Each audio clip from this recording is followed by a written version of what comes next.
Summer Job e Interjob não cobre tudo? O que necessariamente não cobre? Summer Job e Interjob, existem duas modalidades, e aí eu vou te indicar que tu assista uma aula que tem na plataforma. Assiste? Eu acabei de falar sobre isso, né? Mas tem uma aula na plataforma que fala sobre Summer Jobs e o Interjobs por edital. Eu fiz essa aula, que ela explica a diferença entre o Summer Job que tu aplica por e-mail e aqueles que tu aplica por edital. Importante assistir essa aula para tu entender, até para tu escolher qual que tu vai aplicar, se tu vai aplicar para os dois, para tu se preparar. Mas os por edital, na maioria dos casos, eles cobrem tudo ou pelo menos quase tudo.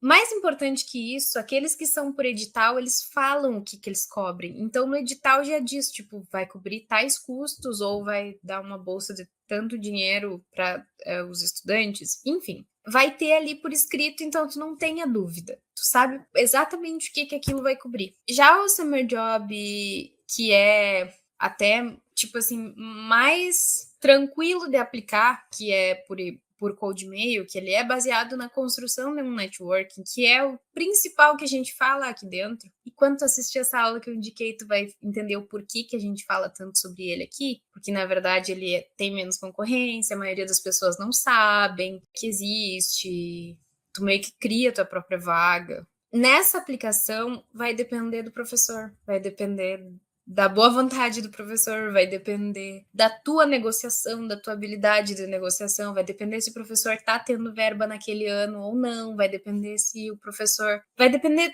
entendeu? De muitas coisas, é uma negociação. Então, algumas vezes o professor vai te aceitar, mas ele não tem um puto pila pra te dar, ele não tem R$1 pra te dar, pra te ajudar. Algumas vezes ele vai poder te ajudar com a acomodação, algumas vezes ele vai poder te dar uma ajuda de custo mensal, como foi o meu caso quando eu fui, mas que não cobria tudo, que daí vai ser uma quantia X. Algumas vezes o professor vai te dizer quanto que tu precisa para tu vir que eu te dou. Literalmente aconteceu isso com um aluno aqui do 60, foi uma maravilha. Mas, via de regra, planeje-se financeiramente para pagar no mínimo dos mínimos as tuas passagens de avião e o teu visto.